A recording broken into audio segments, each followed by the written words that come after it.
ہم 196 آیتیں سورہ بقرہ کی پڑھ چکے ہیں۔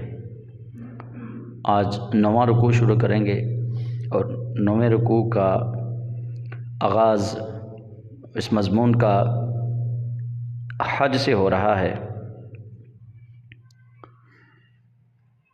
تو اللہ رب العزت جل جلالہ نے پیچھے حج اور عمرہ کا تذکرہ ہے، اب حج اور عمرہ کے تذکرہ کے بعد اللہ تعالی حج کے مہینے رب تعالیٰ نے بتائے کہ حج کی نیت کرنے سے کن مہینوں میں بندہ نیت کرے، چلے، سفر شروع کرے تو حج اس پہ فرض ہو جاتا ہے۔ اگر کوئی بندہ حدود حرم میں ہے، مکہ مکرمہ میں، اور وہاں وہ 3 مہینے ہیں، شوال یعنی رمضان شریف کے بعد والا مہینہ، پھر اس کے بعد والا ذی قعد، پھر اس کے بعد والا ذوالحج۔ ذوالحج کی 8 تاریخ کو احرام باندھا جاتا ہے۔ اس سے پہلے یا اس دن احرام پہننے سے پہلے جو بندہ نیت کر لے کہ میں نے اب حج کے لیے جانا ہے، حدود حرم میں ہو اور وہ نیت کر لے، اس پہ حج فرض ہو جاتا ہے۔ تو اللہ تعالیٰ فرماتا ہے اعوذ باللہ من الشیطان الرجیم بسم اللہ الرحمن الرحیم الحج اشہر معلومات فمن فرض فیہن الحج فلا رفث ولا فسوق ولا جدال فی الحج وما تفعلوا من خیر یعلمہ اللہ وتزودوا فإن خیر الزاد التقوی واتقون یا اولی الالباب۔ یہ آیت نمبر 197 ہے سورہ بقرہ کی۔ اللہ کریم فرماتا ہے حج کے کئی مہینے ہیں جانے ہوئے۔ الحج اشہر، اشہر شہر کی جمع ہے، شہر کا معنی ہے مہینہ اور اشہر کا معنی ہے مہینے۔ الحج اشہر معلومات، جانے ہوئے، حج کے مہینے ہیں جانے ہوئے۔ فمن فرض فیہن الحج، پس جو ان مہینوں میں حج کی نیت کرے، جو پھر حج کی نیت کر لے نا ان مہینوں میں، شوال میں اگر اس نے حج کی نیت کی ہے اور وہ سفر کے لیے چل پڑا، تو جب وہ احرام باندھ لے، اب کیا ہے، فلا رفث، تو عورتوں کے سامنے، اپنی بیویوں کے سامنے اب وہ ایسا کلام نہ کرے کہ جس سے عورت اپنا حق مانگے۔ رفث کا معنی ہے کہ صحبت، وہ عورتوں سے صحبت والی باتیں نہ کرے، صحبت کا تذکرہ نہ کرے، ہم بستری کا۔ ولا جدا ولا فسوق، اور فسق نہ کرے، گناہ نہ کرے، کوئی بھی بدی والا کام نہ کرے اب۔ ولا جدال، اور نہ کسی سے جھگڑا کرے۔ فی الحج، حج میں۔ وما تفعلوا من خیر یعلمہ اللہ، اور جو تم خیر اور بھلائی کرتے ہو، یعلمہ اللہ، اللہ اس کو جانتا ہے۔ اب یہ ضروری نہیں ہے کہ آپ لوگوں کو دکھائیں گے تو ہی اللہ قبول کرے گا۔ اللہ کریم جل جلالہ تو انسان کے دماغ کے اندر ابھی چیز بعد میں آتی ہے، رب تعالیٰ کو پہلے معلوم ہے۔ تو فرمایا وما تفعلوا من خیر یعلمہ اللہ، تم جو کام اللہ کے لیے کرتے ہو، بھلائی کے لیے کرتے ہو، بھلائی والا کام جو کرتے ہو، اللہ کو اس کا علم ہے، اللہ اس کو جانتا ہے۔ وتزودوا، اور زاد راہ ساتھ رکھو۔ زاد راہ، جب حج کے لیے چلو تو پھر زاد راہ لو۔ 3 مہینوں میں جب کوئی نیت کر لے، شوال میں ایک بندہ نیت کرتا ہے جی میں حج کے لیے جا رہا ہوں یہاں سے، یا ذی قعد میں کرتا ہے، اب وہ حج کے لیے نکلنے والا ہے تو اللہ فرماتا ہے وتزودوا، زاد راہ ساتھ لو، توشہ ساتھ لو۔ ہوتا کیا تھا، یمن کے جو لوگ تھے وہ کہتے جی ہمیں اللہ پہ توکل ہے، ہم اللہ پہ توکل رکھتے ہوئے حج کے لیے جا رہے ہیں، پیسے تو ہے کوئی نہیں ہمارے پاس، لیکن بس ہم حج کے لیے نکل پڑے ہیں۔ پھر جب وہ وہاں پہنچتے پھر لوگوں سے سوال کرتے، لوگوں سے مانگتے، لوگوں سے مانگ کے پھر وہ غرض پوری کرتے۔ تو اللہ تعالیٰ نے اس سے روکا ہے کہ لوگوں کے لیے بھار نہ بنو، لوگوں کے لیے بوجھ نہ بنو۔ اب جو لوگ حج کے لیے جاتے ہیں، ہر بندہ اپنا زاد راہ، اپنا توشہ لے کے جاتا ہے۔ اب جب وہاں پہ لوگ مانگنے کے لیے آئیں گے، ساتھ ایک مسلمان ہے وہ مانگ رہا ہے، تو ظاہر سی بات ہے وہ بوجھ محسوس کرتے ہوئے دے تو دے گا، لیکن وہ ایک اخلاص کے ساتھ نہیں دے گا۔ تو اللہ فرماتا ہے وَتَزَوَّدُوا، اور توشہ ساتھ رکھو۔ زادیرہ ساتھ رکھو۔ فَإِنَّ خَيْرَ الزَّادِ التَّقْوَىٰ، اور بہترین توشہ، بہترین زادیرہ تقویٰ ہے، اللہ سے ڈر۔ بہترین زادیرہ تقویٰ ہے۔ وَاتَّقُونِ، اللہ فرماتا ہے مجھ سے ڈرو، یا اولی الالباب، اے عقل والو مجھ سے ڈرو۔ یعنی عقل مند بندہ جو ہے وہ جب گھر سے نکلے گا اللہ سے خوف کھاتے ہوئے کہ میں مخلوق کے آگے ہاتھ نہ پھیلاؤں، وہ کچھ نہ کچھ زادیرہ ضرور اپنے ساتھ لے گا۔ اگلی آیت میں اللہ کریم فرماتا ہے لیس علیکم جناح ان تبتغوا فضلا من ربکم فاذا افضتم من عرفات فاذکروا اللہ عند المشعر الحرام واذکروہ کما ہداکم وان کنتم من قبلہ لمن الضالین۔ اللہ فرماتا ہے لیس علیکم جناح، اس میں کوئی گناہ والی بات نہیں ہے، ان تبتغوا فضلا من ربکم، کہ تم اللہ کا فضل وہاں جا کے حج کے لیے اللہ کا فضل تلاش کرو، اس کے اندر گناہ والی بات کوئی نہیں۔ یعنی اگر تم وہاں جا کے تجارت کرو، ہوتا کیا تھا کہ کچھ لوگ سمجھتے تھے کہ اگر ہم حج کے لیے جا رہے ہیں، اپنی سواریوں پہ جاتے تھے، اونٹ تھی سواری، تو وہ کہتے کہ ہم وہاں جا کے اگر تجارت کریں گے تو ہم تو آئے حج کے لیے۔ وہ تجارت نہیں کرتے تھے، تجارت کو حرام سمجھتے تھے۔ کچھ لوگوں کے ذہنوں میں یہ تھا کہ ہم اپنا اونٹ جو تھا نا سواری، اس کو کرائے پہ نہیں چلا سکتے، یہ بھی حرام ہے، ہم تو آئے حج کے لیے۔ تو جب لوگوں کے اندر یہ غلط باتیں پھیلنا شروع ہوئیں تو اللہ کریم جل جلالہ نے آیت نازل فرمائی لیس علیکم جناح ان تبتغوا فضلا من ربکم، رب فرماتا ہے تم پہ کوئی گناہ نہیں ہے کہ تم وہاں جا کے تجارت کرو، تجارت کرنے پہ گناہ کوئی نہیں۔ تم حج کے لیے گئے ہو، کچھ سامان ساتھ لے جاؤ، وہاں جا کے اللہ فرماتا ہے فروخت کرو، اللہ کا فضل ہے۔ مال کا جائز طریقے سے مال حاصل کرنا یہ اللہ کا فضل ہے، اس کو اللہ کریم فضل فرما رہا ہے۔ رب فرماتا ہے لیس علیکم جناح ان تبتغوا فضلا من ربکم، اس کے اندر گناہ والی بات ہی کوئی نہیں کہ حاجی جائے اور پھر وہاں جا کے اپنے رب کا فضل تلاش کرے، یعنی تجارت کرے۔ اونٹ اگر اس کے پاس ہے تو اونٹ کرائے پہ چلائے، حاجیوں کو لے کے جائے اس پہ، ٹھیک ہے۔ تو اللہ فرماتا ہے یہ گناہ نہیں ہے اس میں۔ فَإِذَا أَفَضْتُم مِّنْ عَرَفَاتٍ فَاذْكُرُوا اللَّهَ عِندَ الْمَشْعَرِ الْحَرَامِ، تو جب عرفات سے پلٹو تو اللہ کو یاد کرو مشعر حرام کے پاس۔ مشعر حرام کہتے ہیں مزدلفہ کو، مشعر حرام کہتے ہیں مزدلفہ کو، جو وادی ہے مزدلفہ منا کے ساتھ۔ تو اللہ کریم فرماتا ہے کہ جب تم میدان عرفات سے واپس آؤ نا تو پھر اللہ کو یاد کرو، اللہ کا کثرت سے ذکر کرو، عند المشعر الحرام، مزدلفہ میں ٹھہر کے۔ عرفات کیا ہے؟ عرفات میدان کا نام ہے۔ میدان عرفات میں حاجی کے لیے رکنا فرض ہے، حج کا اہم ترین رکن ہے وقوف عرفہ۔ اگر حاجی میدان عرفات میں قیام نہیں کرتا، نہیں رکتا، یہ فرض وہ چھوڑ دیتا ہے، اس کا حج نہیں ہے، اس پہ حج کی قضا ہے۔ تو اللہ کریم فرماتا ہے فَإِذَا فَضْتُم مِّنْ عَرَفَاتٍ، پس جب تم عرفات سے واپس پلٹو، فَاذْكُرُوا اللَّهَ، اللہ کا ذکر کرو، عِندَ الْمَشْعَرِ الْحَرَامِ، مشعر حرام کے پاس۔ عرفات میدان کی تھوڑی سی تفصیل میں بتانا چاہتا ہوں۔ آپ لوگ، ہم پنجابی لوگ ہیں، ہمارے ہاں حج سے ایک دن قبل، شبرات سے ایک دن قبل، عید سے ایک دن قبل ہماری مائیں بہنیں کہنا شروع کیا ہرفیدہ دینا، آج ہرفیدہ ختم دعا لو، کہتے ہیں نا جی ہرفیدہ، حرفہ نہیں ہے، لفظ ہے عرفہ، عین رے فے، عرفہ، عرفہ لفظ ہے یہ، عرفہ، عین رے فے ہے، عین کے اوپر بھی زبر ہے، را کے اوپر بھی زبر ہے، فا کے اوپر بھی زبر ہے، اور ہے جو ہے وہ سائلنٹ ہے، وہ ساکن ہے۔ عرفہ عین کے ساتھ ہے، یہ ہا کے ساتھ نہیں، حرفہ نہیں ہے، حرفہ نہیں۔ اچھا، یہ میدان عرفات کے اندر جو قیام ہے نا، یہ حاجی بیٹھے ہوئے جو گئے ہیں، یہ عید والے دن سے ایک دن پہلے ہوتا ہے۔ میدان عرفات میں جو قیام ہے، جو ٹھہرنا ہے، حج کا خطبہ دیا جاتا ہے، وہ عید والے دن سے ایک دن پہلے ہوتا ہے۔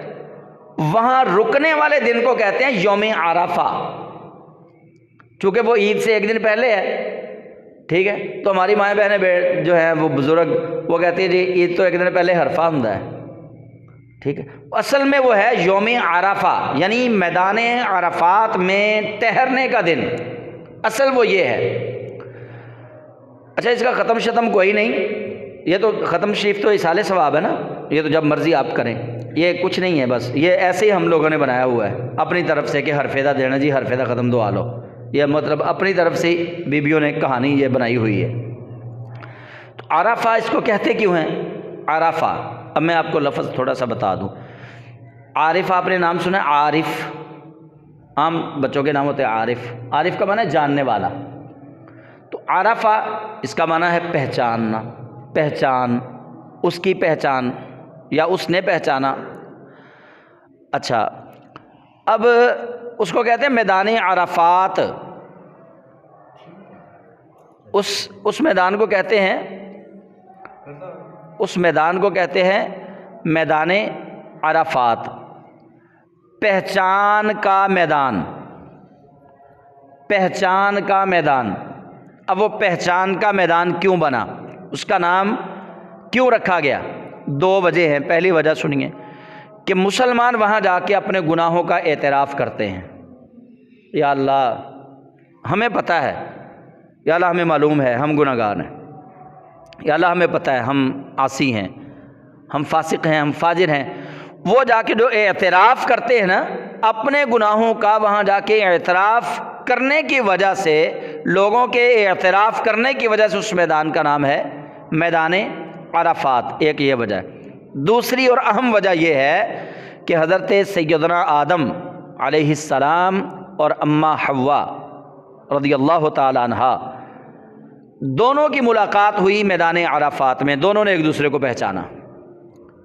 وہاں جو ان دونوں کی پہچان ہوئی ہے نا آپس میں، اس پہچان کی وجہ سے اس میدان کا نام رکھا گیا میدان عرفات، اس لیے اس کو عرفات کہتے ہیں، یعنی پہچان، دونوں نے ایک دوسرے کو پہچانا وہاں پہ، اس لیے اس میدان کا نام ہے میدان عرفات۔ تو حاجیوں کے لیے وہاں رکنا، اور وہیں ان کی دعا قبول ہوئی تھی، میدان عرفات میں ہی آدم علیہ السلام کی دعا اللہ کی بارگاہ میں قبول ہوئی تھی۔ انہوں نے جو رجوع کیا تھا نا مالک کی بارگاہ میں، ربنا ظلمنا انفسنا وان لم تغفر لنا وترحمنا لنکونن من الخاسرین، وہ اسی میدان کے اندر وہ دعا قبول ہوئی تھی۔ اس لیے اس میدان کو ایک اہم ترین مقام حاصل ہے، اور بنی نوع آدم، بنی نوع انسان تمام کے لیے حکم یہ ہے کہ جب تم حج کے لیے جاؤ تو یوم عرفہ کو اس میدان کے اندر اپنے مالک کے حضور گڑ گڑا کے اپنے گناہوں کی معافی مانگو، چونکہ حضرت آدم علیہ السلام نے اللہ کے حضور،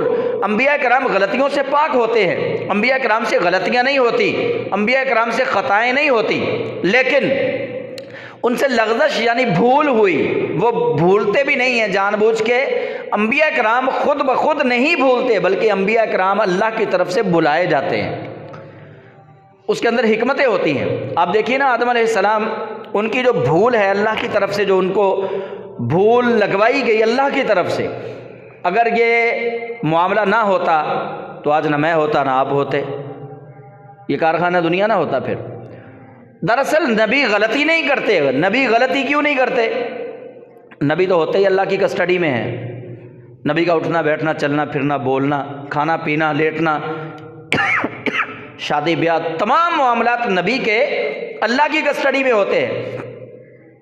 نبی کا سارا دار و مدار وحی الہی کے ذریعے چلتا ہے، نبی بغیر وحی کے نہیں چلتا۔ اللہ کی طرف سے جو آرڈر آئے گا نبی اس کی تعمیل کرے گا، جو اللہ کی طرف سے آرڈر نہیں آئے گا نبی وہاں پہ خاموش رہے گا۔ اچھا کچھ لوگ اس جگہ پہ بھی آگے پھر نبیوں کو مطلب ڈیگریڈ کرنے کے لیے وہ یہاں کہتے ہیں دیکھو جی نبی پاک صلی اللہ علیہ وسلم پر وحی اتنے دن بند ہو گئی، اگر نبی پاک صلی اللہ علیہ وسلم کو پتہ تھا تو پھر حضور صلی اللہ علیہ وسلم پریشان کیوں ہوئے، نبی پاک کو پتہ کیوں نہ چل سکا؟ وہ بھائی نبی اللہ کا بندہ ہے، نبی اللہ تھوڑی ہے یا اللہ کے برابر تھوڑی ہے، نبی اللہ کا بندہ ہے۔ اللہ جب اپنے بندے سے ہم کلام ہونا چاہے گا، اللہ جب اپنا کلام اپنے نبی پر بھیجنا چاہے گا، نبی کو تبھی اللہ تعالیٰ خبر دے گا۔ ہم نبی صلی اللہ علیہ وسلم کو اللہ کے برابر نہیں مانتے۔ آقا علیہ السلام تو اللہ کے خاص بندے ہیں، عام بندوں جیسے نہیں ہیں، بندوں میں اعلیٰ ہیں۔ عام بشروں جیسے نہیں ہیں، بشروں میں اعلیٰ ہیں، اور سید عالم صلی اللہ علیہ وسلم امام الانبیاء والمرسلین ہیں۔ تو میدان عرفات میں انسان اپنے گناہوں کے اعتراف کرتے ہیں، اور اس کو اس لیے بھی میدان عرفات کہتے ہیں، اور حضرت آدم اور حضرت حوا کی وہاں پہچان ہوئی ایک دوسرے کے ساتھ، اس لیے بھی اس میدان کو میدان عرفات کہتے ہیں۔ تو اللہ فرماتا ہے جب تم میدان عرفات سے واپس پلٹو دعا مانگنے کے بعد، تو مزدلفہ کے اندر، مزدلفہ کے پاس اللہ فرماتا ہے پھر میرا ذکر کرو۔ مشعر حرام اس کو کہا جاتا ہے۔ کیسے ذکر کرو؟ اب ہوتا کیا تھا، عرب کے لوگ کیا کرتے تھے، قریش والے، وہ میدان عرفات سے واپس آتے نا دعا مانگ کے، تو مزدلفہ میں آ کے اپنے بڑوں کے قصے کہانیاں شروع کر دیتے۔ میرا دادا اتنا جری بہادر تھا، میرا پردادا یہ تھا، میرا وہ تھا، میرا وہ، مطلب وہ اس طرح کی باتیں اپنے بڑوں کا وہ ذکر کرتے۔ اللہ کریم جل جلالہ نے ان کا وہ آباء و اجداد کے نام لینا اللہ نے بند کیے۔ رب نے فرمایا جب واپس آؤ نا پھر اپنے آباء و اجداد کا ذکر نہ وہاں پہ کرو، پھر کیا کرنا ہے؟ اللہ فرماتا ہے وَاذْكُرُوا اللَّهَ عِنْدَ الْمَشْعَرِ الْحَرَامِ، مشعر حرام کے پاس اللہ کا ذکر کرنا ہے۔ وَاذْكُرُوهُ كَمَا هَدَاكُمْ، اور اس کا ذکر کیوں کرنا ہے؟ اس کا ذکر اس لیے کرو کما ہداکم، کیونکہ اس نے تمہیں ہدایت عطا فرمائی ہے، اس لیے اللہ کا ذکر کرو۔ وَإِن كُنتُم مِّن قَبْلِهِ لَمِنَ الضَّالِّينَ، اس سے پہلے تم سراسر بھٹکے ہوئے تھے، بہکے ہوئے تھے، گمراہی کے اندر لتڑے ہوئے تھے۔ ان کنتم من قبلہ لمن الضالین، اللہ نے یہ تم پہ فضل فرمایا ہے کہ تم محبوب کریم علیہ السلام کی امت میں آئے، تمہیں ان کا امتی بنایا، یہ اللہ کا فضل ہے۔ پھر تمہیں حج کی نعمت دی، یہ اللہ کا فضل ہے۔ پھر حج کے اندر میدان عرفات کی دعا کو رکھا، اس کے وقوف کو رکھا، یہ بھی اللہ کا تم پہ فضل ہے کہ رب نے تمہیں دعائیں، تمہاری توبہ قبول کرنے کے لیے تمہیں میدان عرفات دیا ہے کہ تم اللہ کے پاس جا کے گڑ گڑاؤ، اپنے گناہوں کا اعتراف کرو، اللہ تمہارے گناہوں کو معاف کرے۔ ثم افیدوا من حیث افاد الناس واستغفروا اللہ، پھر یہ آیت نمبر 199 سورہ بقرہ کی۔ ثم افیدوا من حیث افاد الناس، پھر بات یہ ہے کہ اے قریشیو تم بھی وہیں سے واپس پلٹو جہاں سے لوگ واپس پلٹتے ہیں۔ اب قریشی کیا کرتے تھے؟ وہ میدان عرفات جاتے ہی نہیں تھے، مزدلفہ میں رہتے، مزدلفہ کا قیام کر کے وہیں سے واپس آ جاتے۔ وہ اپنے آپ چھندی قوم سمجھتے سی نا، اللہ دی لاڈلی قوم، کہ ہمارا کیا ہے، ہم تو نبیوں کے قبیلے سے ہیں۔ اللہ نے فرمایا نہیں، ثم افیدوا من حیث افاد الناس واستغفروا اللہ، او قریش والو وہیں سے پلٹو جہاں سے لوگ پلٹتے ہیں، میدان عرفات تک جاؤ۔ اگر وہ نہ کیا جو لوگوں کے لیے فرض ہے وہ تم نہیں کرو گے، اللہ فرماتا ہے پھر تمہارے ساتھ بھی معاملہ وہ نہیں ہوگا جو توبہ کرنے والوں کے ساتھ ہوگا، پھر تمہارے لیے بھی عذاب ہے۔ تم کوئی لاڈلی قوم نہیں ہو قریش والے۔ اللہ کے نزدیک لاڈلا کون ہے؟ جو اللہ اور اس کے حبیب صلی اللہ علیہ وسلم کی اطاعت اور فرما برداری کرے۔ اللہ فرماتا ہے جو گناہ تم سے ہو گیا، واستغفر اللہ، اس سے استغفار طلب کرو اس گناہ سے اللہ تعالیٰ کی۔ ان اللہ غفور الرحیم، اللہ سے جب معافی مانگو گے بے شک اللہ مہربان ہے، بخشنے والا ہے۔ فَإِذَا قَضَيْتُم مَّنَاسِكَكُمْ فَاذْكُرُوا اللَّهَ كَذِكْرِكُمْ آبَاءَكُمْ أَوْ أَشَدَّ ذِكْرًا، پھر اب اللہ تعالیٰ نے ان کے باپ داداؤں کا ذکر کر دیا۔ اللہ تعالیٰ نے فرمایا فَإِذَا قَضَيْتُم مَّنَاسِكَكُمْ، مناسک حج کے طریقے، جب تم حج کے تمام لوازمات پورے کر لو، حج کے مناسک ادا کر لو، فَاذْكُرُوا اللَّهَ، اللہ کا ذکر کرو، كَذِكْرِكُمْ آبَاءَكُمْ، جس طرح اپنے آباء و اجداد کا ذکر کرتے تھے۔ وہ میں نے بتایا نا کہ وہ حج پورا کرنے کے بعد کرتے کیا تھے؟ اپنے آباء و اجداد کا ذکر۔ اللہ نے اس سے منع کیا انہیں، رب نے فرمایا فَاذْكُرُوا اللَّهَ، اللہ کا ذکر کرو، كَذِكْرِكُمْ آبَاءَكُمْ أَوْ أَشَدَّ ذِكْرًا، جس طرح اپنے باپ داداؤں کا ذکر کرتے تھے اس طرح کرو، أَوْ أَشَدَّ ذِكْرًا، بلکہ اس سے بھی زیادہ شدت کے ساتھ اللہ کا ذکر کرو، اس سے بھی شدید اللہ کا ذکر کرو۔ فَمِنَ النَّاسِ، کچھ لوگ ہیں جو کہتے ہیں فَمِنَ النَّاسِ مَن يَقُولُ رَبَّنَا آتِنَا فِي الدُّنْيَا وَمَا لَهُ فِي الْآخِرَةِ مِنْ خَلَاقٍ، فرمایا وہ چونکہ دعا مانگنے کے دن ہیں، مزدلفہ میں حجی دعا مانگتے ہیں، مینا میں دعا مانگتے ہیں، میدان عرفات میں دعا مانگتے ہیں، خانہ کعبہ کے پاس دعا مانگتے ہیں، حج سارے کا سارا دعا ہے اللہ تعالیٰ سے۔ اللہ کریم جل جلالہ فرماتا ہے فَمِنَ النَّاسِ مَن يَقُولُ، لوگوں میں سے کچھ لوگ ایسے ہیں جو کہتے ہیں ربنا آتنا فی الدنیا، یا اللہ ہمیں بس دنیا دے دے، یا اللہ ہمیں بس دنیا دے دے، یا اللہ بس دنیا اچھی ہونی چاہیے۔ ربنا آتنا فی الدنیا، جو دعا مانگتے ہیں نا ربنا آتنا فی الدنیا، یا اللہ ہمیں دعا دے دے، اللہ فرماتا ہے وما لہ فی الآخرۃ من خلاق، ان کا آخرت میں کچھ حصہ نہیں ہوگا۔ جنہوں نے دنیا مانگ لی اللہ فرماتا ہے انہیں دنیا دے دی جائے گی، لیکن آخرت میں پھر ان کا حصہ کوئی نہیں ہوگا۔ ومنہم من یقول، اور ان میں سے، ان لوگوں میں سے من یقول ربنا آتنا فی الدنیا حسنہ وفی الآخرۃ حسنہ وقنا عذاب النار، انہی لوگوں میں سے کچھ لوگ ایسے بھی ہیں جو کہتے ہیں اے ہمارے رب ہمیں اچھی دنیا عطا فرما اور اچھی آخرت عطا فرما اور ہمیں جہنم کے عذاب سے محفوظ فرما۔ اولئک لہم نصیب مما کسبوا، اللہ کریم جل جلالہ فرماتا ہے ایسے لوگوں کی کمائی سے انہیں نصیب ان کا اچھا ملے گا۔ یہ وہ لوگ ہیں جو دنیا بھی اچھی مانگیں اور آخرت بھی اچھی مانگیں، دونوں چیزیں اچھی۔ اچھا اس دعا کو آپ دیکھیں، دنیا کوئی اتنی بری چیز نہیں ہے دنیا مانگنا، لیکن صرف دنیا مانگنا یہ بری چیز ہے۔ اور دنیا لے کے میں کہوں کہ یا اللہ میرا یہ کاروبار بہتر ہو جائے پھر میں تیرے لیے یہ کام کروں گا، پھر میں تیرے دین کے لیے یہ کام کروں گا، جب مجھے مل جائے پھر میں کہوں اچھا یار دے دواں گے، کوئی نہیں مسیت ہے بتھیرے لوگ دیندے نے، کوئی نہیں کر لواں گے۔ یہ انسان کی فطرت میں شامل ہے۔ مواعظ حسنہ میں علامہ صفوری رحمۃ اللہ علیہ نے ایک حکایت نقل کی، وہ فرماتے ہیں کہ ایک بندہ کسی اونچے درخت کے اوپر چڑھ گیا، جب اس نے اوپر جا کے نیچے دیکھا تو بڑا گھبرایا، اس نے کہا میں تو بڑی بلندی پہ آ گیا ہوں۔ وہ اوپر گیا، اس نے اللہ تعالیٰ سے کہا یا اللہ میں خیر و عافیت سے نیچے اتر جاؤں تو 1 درہم جو ہے نا وہ میں تیرے گھر میں مسجد کو دوں گا۔ مطلب وہ آہستہ آہستہ نیچے اترنا شروع ہوا، جب درمیان میں آیا تو کہنے لگا یا اللہ آدھا درہم تیرے گھر کو دوں گا، جو باقی سفر رہ گیا نا وہ بھی کامیابی سے پایا تکمیل تک پہنچ جائے۔ جب وہ نیچے اترا تو کہنے لگا یا اللہ تینوں کا دی لوڑ ہے، تو اللہ ہے نا، تجھے درہم و دینار سے کیا غرض، یہ تیری مہربانی تو نے مجھے نیچے اتار دیا۔ تو وہ اس حکایت سے سبق یہ ہے کہ انسان بڑا ہی ناشکرا ہے، جب یہ مصیبت میں ہوتا ہے تو اللہ کو پکارتا ہے، اللہ تعالیٰ سے دعا یا اللہ مجھے صحت دے دے، آج کے بعد نماز نہیں چھوڑوں گا، یا اللہ اس مصیبت سے مجھے نکال دے، آج کے بعد میں کبھی دوبارہ یہ کام بھی نہیں کروں گا اور اچھے اچھے کام کروں گا۔ لیکن جب جیسے ہی وہ اس مصیبت سے نکل آتا ہے، وہ ٹھیک ٹھاک ہو جاتا ہے یا بیماری سے نکل آئے شفا یاب ہو جائے، پھر دوبارہ وہی گناہ کرنا شروع کر دیتا ہے، پھر دوبارہ وہی انہی سستیوں اور کاہلیوں میں مبتلا ہو جاتا ہے۔ انسان کی یہ ناشکری کی حالت ہے۔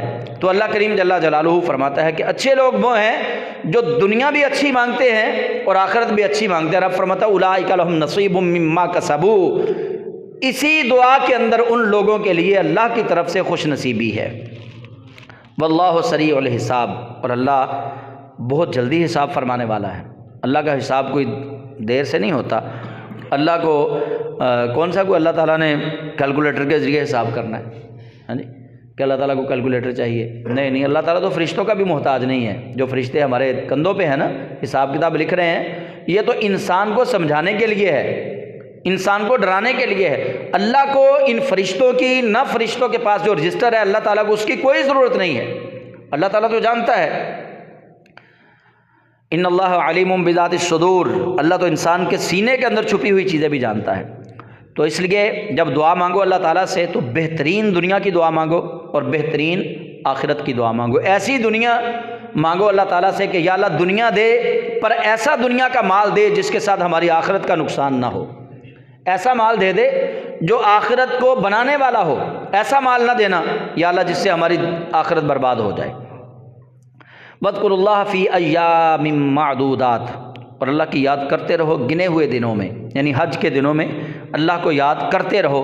فَمَن تَعَجَّلَ فِي يَوْمَيْنِ فَلَا إِثْمَ عَلَيْهِ، تو جو جلدی کر کے 2 دن میں چلا جائے، یعنی 8 سے لے کے 13 تک حج کے ایام ہیں، جو کوئی عید کے بعد 2 دن ٹھہرے 11 اور 12 کو، 13 کو وہاں نہ ٹھہرے، جو 11 اور 12 کو ٹھہرے 13 کو نہ ٹھہرے، اللہ فرماتا ہے فلا اثم علیہ، جو 2 دن وہاں ٹھہرا ہے 3 دن نہیں ٹھہرا، فلا اثم علیہ، فمن تعجل فی یومین فلا اثم علیہ، جو جلدی کرے اور 2 دن وہاں ٹھہرنے کے بعد چلا جائے، فلا اثم علیہ، اس پہ کوئی گناہ نہیں، اللہ فرماتا ہے۔ وہ یہ نہ سمجھے کہ اب مجھ سے گناہ ہو گیا ہے۔ ومن تأخر فلا اثم علیہ، اور جو وہاں رہ جائے، جو کہ میں نے 13 کو نہیں جانا، میں نے 15 کو واپس جانا، وہاں سے مزدلفہ سے میدان عرفات سے میں ادھر ہی رہوں گا، 13 تک میں نے نہیں بیٹھنا، میں نے 15 تک بیٹھنا، اللہ فرماتا ہے ومن تأخر، جو تاخیر سے گیا، فلا اثم علیہ، اس پر بھی کوئی گناہ نہیں ہے۔ لمن اتقا، لیکن شرط تقوی ہے، اس کے لیے بھی کوئی گناہ نہیں جو تقوی کے ساتھ وہاں بیٹھا رہے۔ تو یہ آیت نمبر 202 ہے۔ وَاذْكُرُوا اللَّهَ فِي أَيَّامٍ مَّعْدُودَاتٍ فَمَن تَعَجَّلَ فِي يَوْمَيْنِ فَلَا إِثْمَ عَلَيْهِ وَمَن تَأَخَّرَ فَلَا إِثْمَ عَلَيْهِ لِمَنِ اتَّقَىٰ وَاتَّقُوا اللَّهَ وَاعْلَمُوا أَنَّكُمْ إِلَيْهِ تُحْشَرُونَ، اور اللہ سے ڈرو، وَاعْلَمُوا، اور جان رکھو، بے شک تمہیں اللہ ہی کی طرف لوٹنا ہے۔ حشر اسی لیے کہتے ہیں نا، میدان حشر، محشر بھی اسی لیے کہتے ہیں، لوٹنے کی جگہ، اس لیے اس کو محشر کہتے ہیں۔ اور میدان حشر ہوگا، حشر کا مطلب ہمیں اللہ کے پاس جانا تو ہے، لوٹ کے وہیں پہ جانا